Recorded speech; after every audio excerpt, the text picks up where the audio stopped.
Hello, welcome. My name is Dr. Tyna Moore. Welcome to our webinar, our free webinar today. So this is the Pain Free and Lean 2016 free intro webinar. So I'm hoping to give you guys a good overview of some tactics that I've used personally and that I've used on countless patients with success. And anyone who has pain or weight loss issues, there's going to be good information here for them.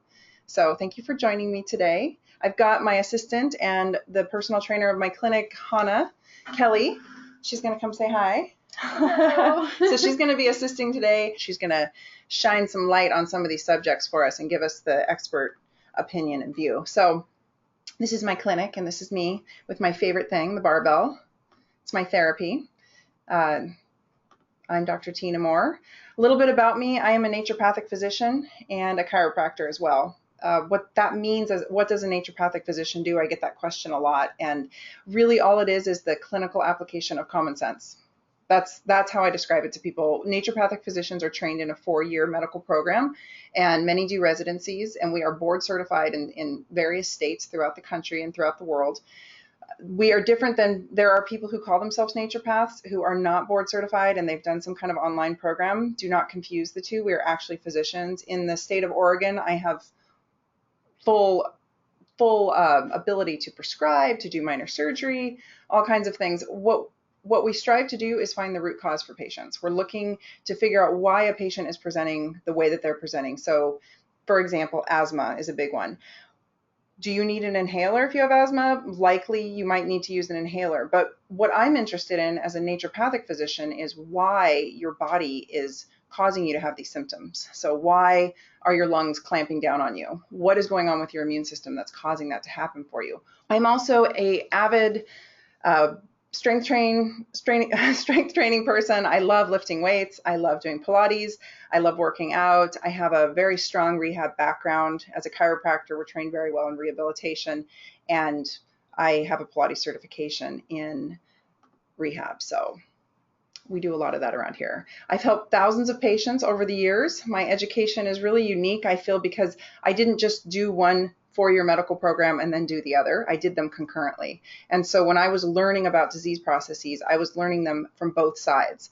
I was learning about them from looking at x-rays and the bone structure in chiropractic college, and I was learning about them from symptoms and lab values from the naturopathic side. And so I feel the way that I come at patients and the way I come at disease processes is really unique. I've figured out over the years that my brain works pretty differently than a lot of my colleagues, and I'm hoping to share this information with you today. So I went to school for both concurrently. It was crazy. My parents can attest to how crazy that was. And, I was a single mom going through it. So I went through a bit of hell. So since opening my practice, I've helped thousands of people with pain regain their control of their lives. This stuff is really basic, and I don't want you to shoot the messenger because sometimes it's so basic that people tend to ignore it. So what we're going to go through today is guidelines that I've used successfully, that I do every day, and things that I've helped patients with. It's what we preach. We walk the talk around here. I'm going to talk to you a little bit about my story. I'm going to give you some truth bombs along the way, things that you can do at home, and how can you apply these to your daily life and make them work for you. So how many days to pain free and lean? Patients ask this all the time. How long is this going to take? It's a great question. And I share them this information. There's an old naturopathic mantra and a really big reality check. And that is, for every year that you've had pain or any condition, it will take at least a month to get a handle on it. So for me, when I was at my lowest point, it took me about 9 months to get to a point where I felt like I was, I went from a 9 or 10 out of 10 pain on the pain scale down to a 3 or 4.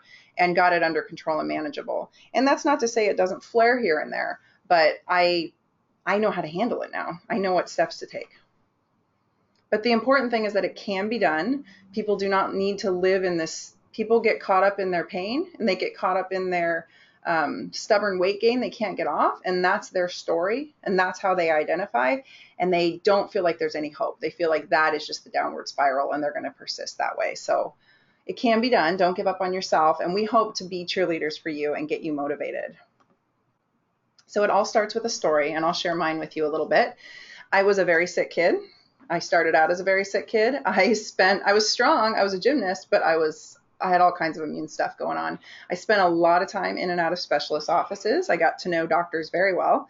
And I remember being 5 years old and being held down on the table by 3 different people, one of them being my mom, and them sticking some kind of vacuum up my nose to get the snot out of my sinuses. And I remember thinking very clearly that there has got to be a better way. So I strive every day to find a better way. So after the birth of my daughter, I was very sick. I think the hormonal surge that came with that really derailed me. And I spent the next decade really in a world of hurt, not feeling well. My immune system kind of went all over the place. A lot of autoimmune disease cropped up. So in my journey to find answers, and on how to mitigate my own pain and take control back of my life, keep my weight in balance. My weight was all over the map. I joke that I have a closet full of, size 2 to 4 and size 10 to 12. And I used to just swing half a year here, half a year there. I'd swing up and down on my weight. And I can honestly say that I've kept my weight steady at this, give or take some muscle mass at this poundage for easily the last 5 years. So the struggle was real for me. Growing up ill was not fun. I missed out on a lot of opportunities. I still do, to be honest. I have a kind of a wonky immune system, and I'm pretty sure that my body can always handle my ambition, and it can't. So I've accepted that. I have to stay in pretty tight parameters with my diet and my lifestyle because my immune system will let me know very quickly. And for me, it manifests as pain. So the truth really was not to be found in the mainstream information, the books that I read and the Dr. Oz, the information we hear there. Some of that's legitimate, but honestly, a lot of what you see on television and in popular magazines and books is just a bunch of nonsense. The truth really is that you have been lied to. You've been lied to for decades. It started with the whole fat phobia in the 80s and the statin drugs and big pharma coming in and deciding what and how we were going to manage health issues and making up some health conditions that aren't really real. So the news and books and nonsense you have been fed about pain reduction and weight loss is mostly nonsense. I know there's some good information coming out on the internet now, which is great. I think the last 5 years we've seen a boom of great info, but it can be confusing to navigate. So, what I want people to understand is that there is a simpler way, and we hope to share some of those simple processes with you today. Pain reduction does not come from a pill. Pills can help. Herbal supplements help. There's all kinds of things I take to help. Fish oil, curcumin, etc. But pain reduction comes from how you live your life every single day, choices you make every single day. It comes from how you move your body properly, not overdoing it, not underdoing it. It comes from how you sleep and rest your body, and it comes from the people you surround yourself with. You are the direct reflection and result of the 5 people you surround yourself with. So if you surround yourself with, I'll be out, it never ceases to amaze me. I'll be out and I hear a table full of people my age, I'm in my 40s, talking about, they're just sharing their misery cluster. It's like, oh, well, I have this and I'm on this medication and I blew out this disc and now I have this issue, and they just go on and on about all the things that are wrong with them and and it's almost like they're trying to one up each other. And it never ceases to amaze me that's not the way you talk to yourself if you want to actually win. So it comes from the people you surround yourself with. Do you have people that support you? Do you have spouses that are supportive? Do you have children that are supportive?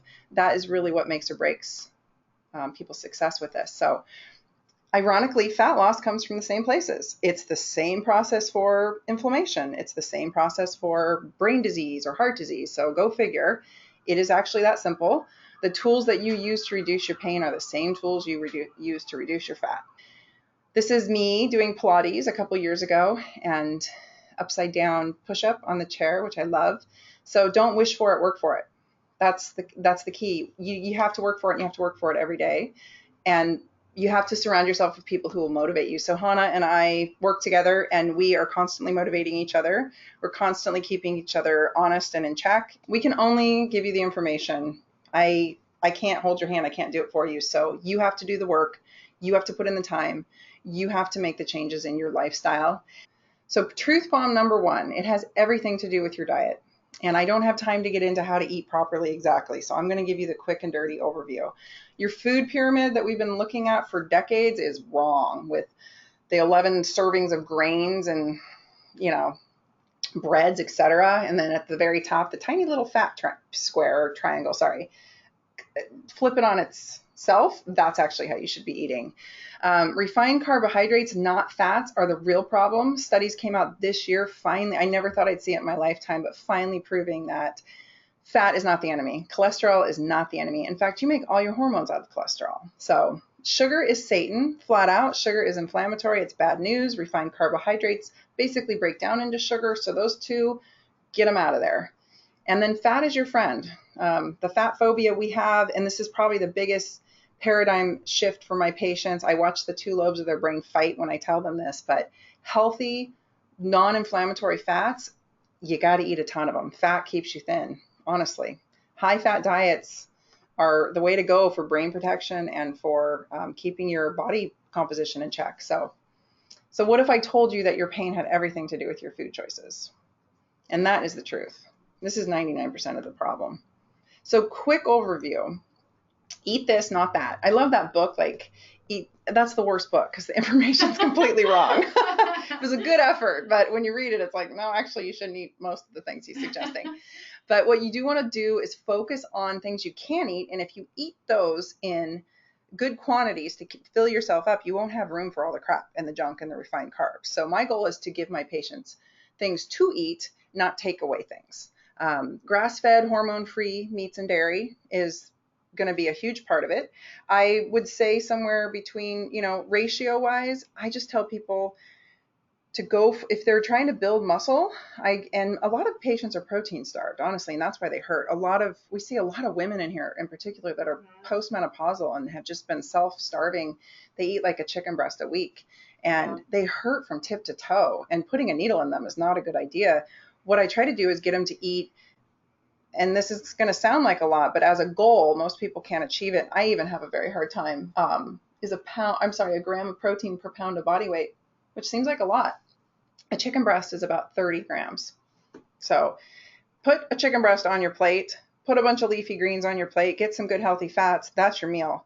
And you want to make sure it's grass-fed and hormone-free. It's important because these animals are pumped full of hormones, and when they're commercially raised, their fat is inflammatory. When they are grass-fed, their fat is anti-inflammatory. In fact, a grass-fed cow will have the same omega ratio as wild salmon. So it's important. It's more important than eating organic produce. Healthy fats are critical, and part of those healthy fats are coming from these healthy grass-fed protein sources. So coconut oil, avocado, walnuts, etc. Butter, pastured butter is wonderful. Organic leafy greens, your microbiome needs it. The fiber is great for you. There's very mineral dense. When people have adequate minerals, they feel much better and their pain is much lower. Plant-based carbohydrates are great, so that would be vegetables. Not a huge fan of a lot of fruits. I think that they're too sugary. I think way too much sugar content. So I say berries are okay. Although I've had patients, I say you can have a cup of berries a day and they eat like 5 cups a day, and then they derail and they wonder what's wrong because they're sugar addicts. So, a half cup to a cup of berries a day is a great treat. Whip up some full fat coconut milk, throw it on top. You've got a delicious dessert. If you need something sweeter than that, you probably have a problem. Nuts are okay, but again, in moderation. Again, I'll tell people nut butter is okay, and they'll eat a whole jar of nut butter a day and wonder why they feel horrible. So legumes are not always great. Some nuts are not always great. I don't want to get into that today, but nuts, I would say about 15 or a handful of nuts a day seems to be acceptable. And there's good minerals in nuts and good nutrients there. So the cardinal rule is to shop only the periphery of the grocery store. So if you go into a grocery store, go all the way around the edges and see everything that's sold there. Those are going to be the whole foods. That's what you want. You want to eat food that looks how it came out. Does it look like a dead animal piece? Yes. Does it look like it grew off the ground or out of the ground or off a tree? Yes. You can eat that. If it comes out of a package or has a long ingredient list, you probably shouldn't be eating it. I don't care if it says gluten-free and organic and vegan or whatever. It's still refined processed carbohydrate usually. So if you go into the middle of the store, it's just a bunch of crap. Honestly, there's very little in the middle of the store besides certain fats and oils that I ever even want to get into. So avoid the refined carbohydrates. And if you don't know what those are, go online and do a little Nutrition 101. And we're going to talk about a program that we offer that will give you the breakdown of this. Commercially raised meats and dairies, like I said, are very inflammatory. Sugar and hidden sugars. Hidden sugars are everywhere. And when people start paying attention, they're shocked at where they find them. Ketchup, barbecue sauce, lots of the condiments that we put on our food and things, not so much spices are not full of sugar, but I even have a tea that I got for Christmas that's packed full. I was like, oh, this is delicious. And it's got white chocolate in it. Of course it's delicious. So, you have to be savvy. Juices and many fruits, not a huge fan. I think juices is just a condensed form of sugar. When would you ever eat 15 oranges in one sitting? But a glass of orange juice has about the juice of 15 oranges without any of the fiber or pulp. So think about it that way. Maybe a small little bit, or mixing that with mineral water, I think is an excellent idea. That way you get your own little sodas that you can make. And then packaged or processed foods, probably out. Another rule is if there's more than 5 ingredients on the list, or if there's ingredients I can't pronounce, I don't eat it. So get to know the glycemic index of your carbohydrates, and you can just do a simple Google search to understand what that is. And I tend to just eat on the low side of the glycemic index. I do not restrict my carbohydrates. I just keep them on the low end of the glycemic index. Here's the bottom line. You have to earn your carbs. And what does that mean? You have to put in the right kind of exercise to have your metabolism working and primed in such a way that you can handle your carbohydrates. And some people simply cannot. And there's no way to know. I'm pretty good at spotting it in people just by the way their body composition is. If you have a belly, you have a blood sugar problem, flat out, and you probably shouldn't be eating carbs, or you should be eating very low. I can't tell without looking at blood work, though, comprehensive blood work. So your blood sugar reading is just a snapshot in time. It's not enough to tell you anything. So if your doctor said, oh, you're fine because we checked your glucose, fasting glucose is not the answer. Some people can't even look at a prune without trouble, and others can gorge themselves on carbs and be fine. So I'll tell you, the more I've strength trained and the more I've gotten my metabolism balanced, the more carbohydrate I can eat, which is awesome without gaining any weight. But back in the day, I come from a long line of pre-diabetic and diabetic family members and with bellies. And, I would eat just a little bit of carb and the belly started packing on. Metabolisms do break. And I've seen this in multiple patients, and it's really a tragedy. But I got to say, once that switch has been blown and that metabolism is broken, you might be a carb-free person for life. And I don't mean completely carbohydrate-free. That's another discussion about ratios and how much you should eat. But it's something to consider because people don't really seem to understand the impact that it's having on them. So sugar is Satan, flat out. There's no way around it. Sugar addiction is real. The struggle is real for people. Certain drugs will upregulate certain neurotransmitters in your brain. So people who have a preference for marijuana or for wine or for whiskey or for other drugs, it's hitting a neurotransmitter that they're low in. Sugar hijacks your whole brain. It lights up the entire brain. It hits all the neurotransmitters. It is crack, basically. And I think, truthfully, the only way to quit it is to quit it. Just quit it. You don't do a 10-day sugar detox. I love that there's certain doctors out there selling that right now, and that's a great idea. It's 21-day sugar detox. Like, how about you just quit sugar and get over it? It's not easy. The struggle is real. You might suffer for a few days, but the more you suffer, the more you are addicted, and it's a real addiction. So Dr. Daniel Amen writes some wonderful books about brain health, and I would encourage you to read anything he's written, but he has a great acronym called HALT. So before you reach for sugar, think of these 4 things. Are you hungry? Are you angry? Are you lonely? Or are you tired? And honestly, that's usually what you're going for. You're trying to blast your brain with something, and you're one of these 4 things. So worth considering. That's usually when I tell people to go to bed. Honestly, that's usually when. And note this, alcohol is sugar. Sugar addicts can easily be alcoholics, and alcoholics are sugar addicts. It's one and the same. And so I always tell people, if you're going to quit sugar, that might be all you take from this webinar is a 2016 resolution to give up sugar for 3 months and see how you feel. But I would encourage you highly to give up alcohol at the same time. You cannot do one without the other, because alcohol just turns into sugar in your body, and it's a poison. It's sad but true. It's handled by your body as a poison. So if you feel very hungover after you drink, it's because your body is not handling poisons very well. So truth bomb number 2, muscles are the fountain of youth. So there's not enough time to get into the debate of steady state cardio versus strength training today, but I will tell you that the most surefire way to success in body composition is to have a single goal to build skeletal muscle. It is the quickest way to balance your hormones. It balances your immune system. It balances your body composition. It balances your brain chemistry and your pain. And all of this is accomplished through regular strength training, which doesn't take very much time out of your week. and the results are amazing overall. So I have not found anything as powerful as lifting weights besides food. That is medicine. That is potent, good use of your time medicine. And the goal always is to add lean skeletal muscle mass. Hannah and I are so tired of women talking about weight loss and fat loss. And I hate to use those words, and I'm upset that I even put them in here, but that's what people need to hear to catch their ear, because that's where their head's caught up.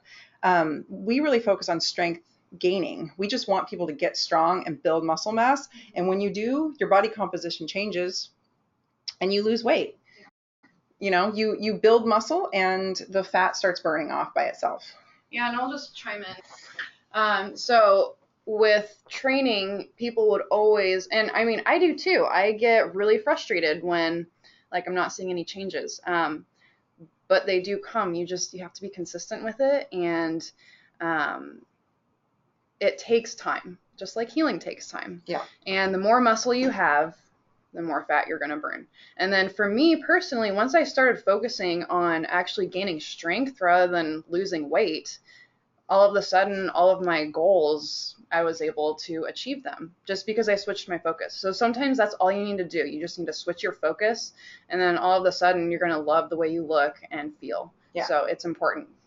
And the other thing about it is being strong. It's funny because, you know, if you have a little belly or you have a little something here or there, you don't like the cellulite on your thighs, or, you know, we all have something. You kind of start not giving a damn when you get strong. Yeah.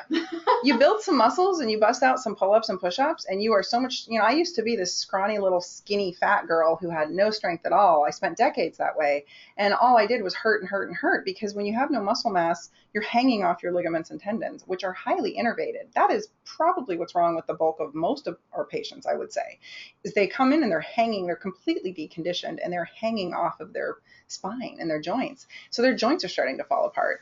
And you hurt when that happens. So when you're strong and your pain's low and your body fat is, who cares really? You know, you get to a point where you're like, my clothes fit nice. Mm-hmm. I'm not shoving into anywhere here or there. I'm not busting my belt loop. I feel good, you know, and you kind of quit caring so much. Yeah. And I would say, just like I said before, the focus it switches over. Now it's just like, how much can I bench today? Yeah. Or something like that. Or then like, oh, how does my belly look today? Right. So it's a complete game changer, I'm telling you.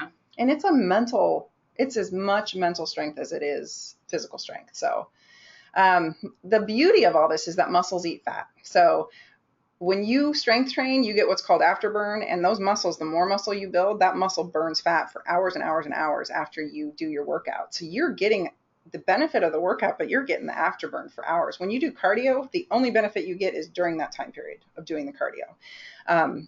When you do cardio, by the way, and you feel you self-starve and you feel that you've lost weight and you're in a smaller size, all you are is a smaller version of that mess. So if your body composition is such that you're skinny fat or you're fat, all you've done is probably lost more muscle mass than you realize. And if you were 50% fat and 50% lean muscle mass, or, you know, other structures of your body, all you've done is created a smaller version of that. It's still the same ratios, and those ratios are still metabolically unhealthy, and they're still causing blood sugar issues. So something to keep in mind. Muscles process toxins, much like your kidney and livers. You only have one. They secrete hormones, which is amazing. They make anti-inflammatory molecules, which blows me away. The same molecules in your body that are inflammatory when produced by other parts of your body, when produced by your muscles, they're anti-inflammatory, which is fantastic. So it's a little generator of hormones and detox and anti-inflammatory goodness. And they hold you together. So, you know, you're harder to kill if you're strong. And what we tell patients is strength training is non-negotiable. This is not something this is just like diet is non-negotiable. Strength training is non-negotiable if you want to lose weight, change your body composition, and decrease your pain. So all cardio does is make you better at cardio. Fitness is not a luxury, it's a necessity. I don't know, there was a time back in the day when everybody was being physically fit was important. You know, and we've really lost that as a society, which I think is unfortunate. I encourage patients very often to go work with specific trainers that I like versus physical therapists. Not that I don't love physical therapists, but some people, I just need them to get strong. They are not in such a place that they need physical therapy. They need to start lifting, and they need to lift heavy, and they need to do it safely and with the right guidance. And they don't need any more diagnoses. A lot of people love to hang their hats on their diagnosis. Oh, I have this. Oh, I have pelvic instability. Oh, I have, my chiropractor said this, and my naturopath said this, and my physical therapist said this. Great. The bottom line is you have pain and you're deconditioned. So working with somebody like Hannah, or somebody who knows what they're doing, who has good, adequate training, makes all the difference. It's a lot cheaper than going to the doctor. So think of it that way. Some people love to come pay me thousands of dollars to inject them, but they don't want to pay for a trainer. It doesn't make any sense to me. So truth bomb number 3 is really simple, and this is something that all of you can do so easily. Hydration is 70% of the equation. And why do I say that? Because your body is easily 70% water. That means that 70% of what is going on inside of your body with your joints and your pain and your fat is water. So you have to drink enough water to get things moving. 3 liters a day is minimum, and studies show that fat loss happens at that level. So it's not literally flushing the fat out. That's nonsense if you ever hear about fat flushes. But drinking that much water helps you cellularly process things in a way that the manufacturing plants, your cells are moving, and you will be way more prone to lose weight than if you are chronically dehydrated, which most people are chronically dehydrated. We see their blood all the time when we do PRP, platelet-rich plasma on them, and they are dehydrated. They think they're not, but especially men. So I suggest, and this is not a hard and fast rule, but I suggest a goal of body weight. So your body weight, say you weigh 125 pounds, I want you to drink 125 ounces in water. If you are obese and you're up in the 200s, then clearly you can't drink that much water, and that's not a good idea. You can overdose on water, so we don't want you to, drink too much and kill yourself or make yourself sick. But 3 liters a day is minimum, and that's easy enough to do. And we have, we all have our drink out of metal, not plastic. Plastic is horrible, and we will share with you why in another program, but drink out of metal or glass. And just keep this and just fill this up all day. If you get this done at work, most people just say, I have like a liter bottle at work. I fill it up and drink it 3 times. I'm good. So if you go home, anything else on top of that is gravy. Yeah. Also, I'm going to chime in here for a second. Something that we have always noticed at the clinic is people, because one of our rules is to drink a gallon of water or as much as you can before getting a procedure done. And usually what we find is patients, they come in and it's like, how are you feeling? And they're like, oh, I feel great. My joints actually feel great. So it's interesting to see how much they're dehydrated, number one, but how much it helps them.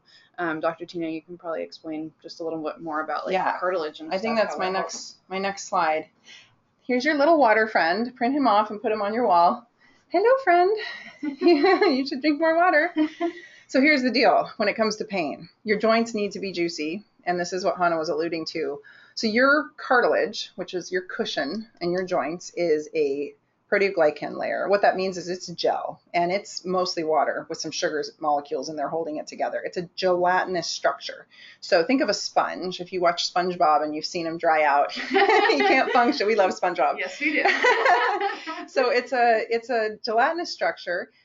When it dries out, when your collagen and cartilage dry out, and this is your face, your skin, your whole body's made out of collagen. When it dries out and becomes dehydrated, it becomes weak and less plump.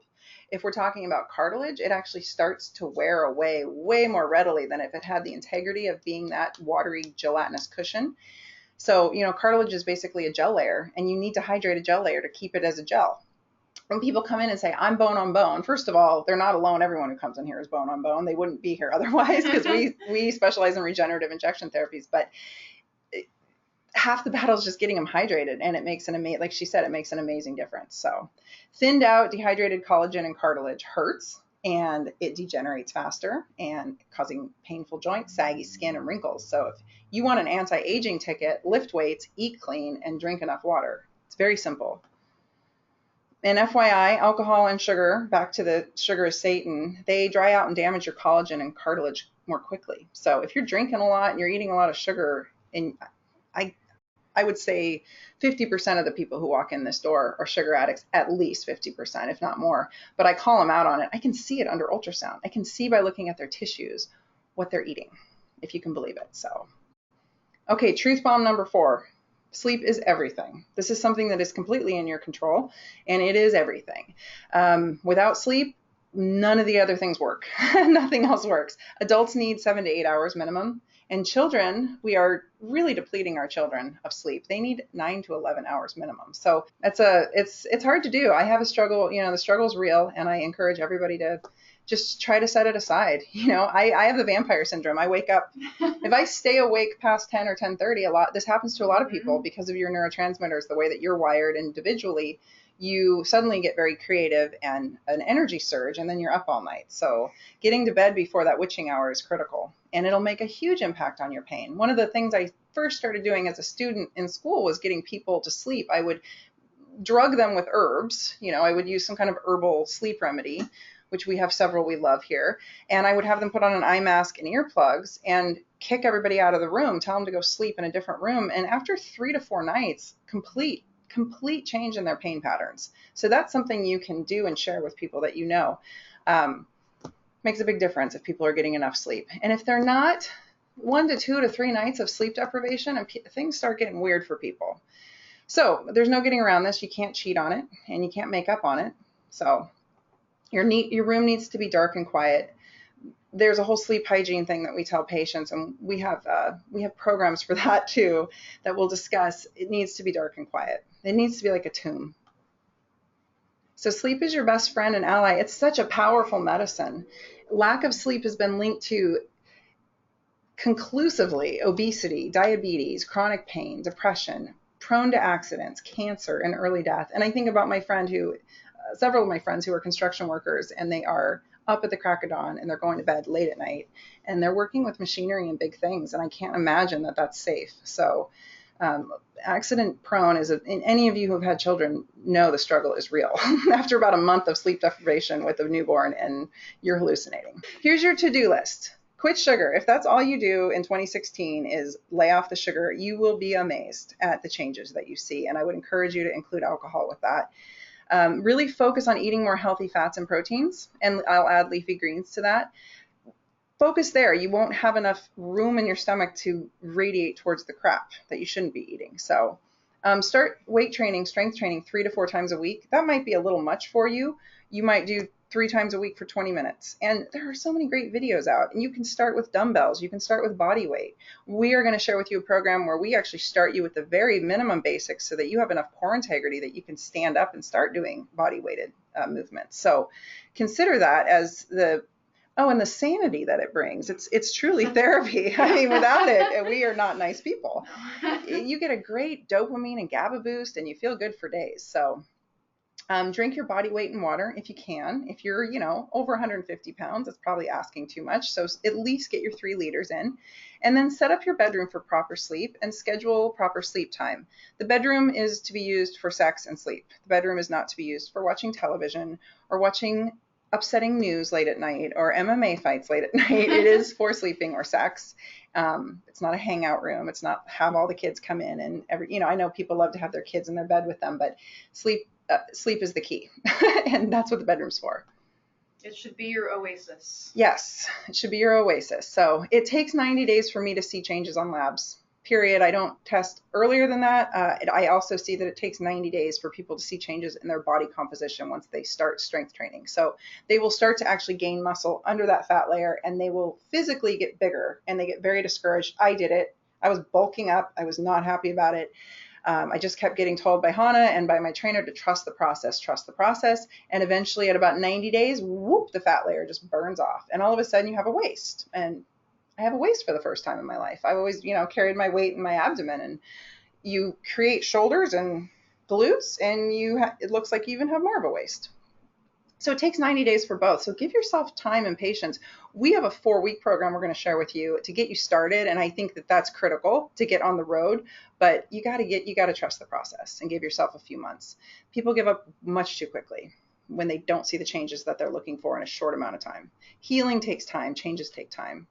So looking for some help is what we hear most people say. They don't know what to do. These are big changes for a lot of people, and they're not really quite sure what to do. So there's me squatting. I love squatting. I love deadlifting and squatting. I love that barbell. I would name it and carry it around with me if I could. It is my sanity. So we have a 4-week program we developed. We really find that we need, with patients, it takes 4 to 5 visits before they even start to click. So, and they're spending an hour with me at a much higher rate than what we wanted to do is just create something that was accessible and affordable for people. Just to give you an idea, if you were to have a first office visit with me, it's $295. Follow-up visits, if you were to have this many visits with me, you'd be well over $1,000. The cost of nutritional counseling with Hannah is well over $400 for this many visits. The cost of personal training with her would be $400. So it's far above this number, but you know, at least $1,000 you're looking at value, and we're trying to do it for $199 so that we can access and give as many people the support that they need. Do you guys have any questions? I want to field some questions here. So Mike is asking, would acupuncture help him for his pain? That is a great question. I love acupuncture. I do what's called prolotherapy and platelet-rich plasma. I treat ligaments and tendons and arthritic joints. You can find out more about that on my website. It's a really wonderful treatment, especially for active people or people who have too much pain to get active. We have a lot of people calling about that. And really, if we can get their pain down with some of these treatments, they can start moving again. And if they start moving, they start feeling better. And the pain is reduced because of the movement, and the weight starts coming off, which further reduces the pain. And you can find out more information on our website. It's drtyna.com, drtyna.com. You can find out all about our clinic. So, Anya's asking a great question. Can you do this weight training program in pregnancy? Yes. What we're going to show you is critical during pregnancy, really, to be honest. That's a great question, Anya. Having a good pelvic floor and a good core during pregnancy is everything. It's everything how you carry it. It's everything how you push that baby out, and it's everything to do with how you recover. I see a lot of this diastasis recti where the abdominal wall separates during pregnancy.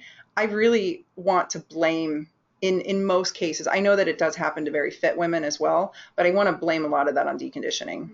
Their transverse abdominis is not working in the first place. Then they go and get pregnant, stretch it all out, and boom, they've got a diastasis recti. So yeah, what we're going to show you, you can do it if these are the exercises I give 85-year-old patients. So we're going to start you on the floor and we're going to progress you to standing, just as I would rehab anybody. So these are going to be great tools for you to have in your bag.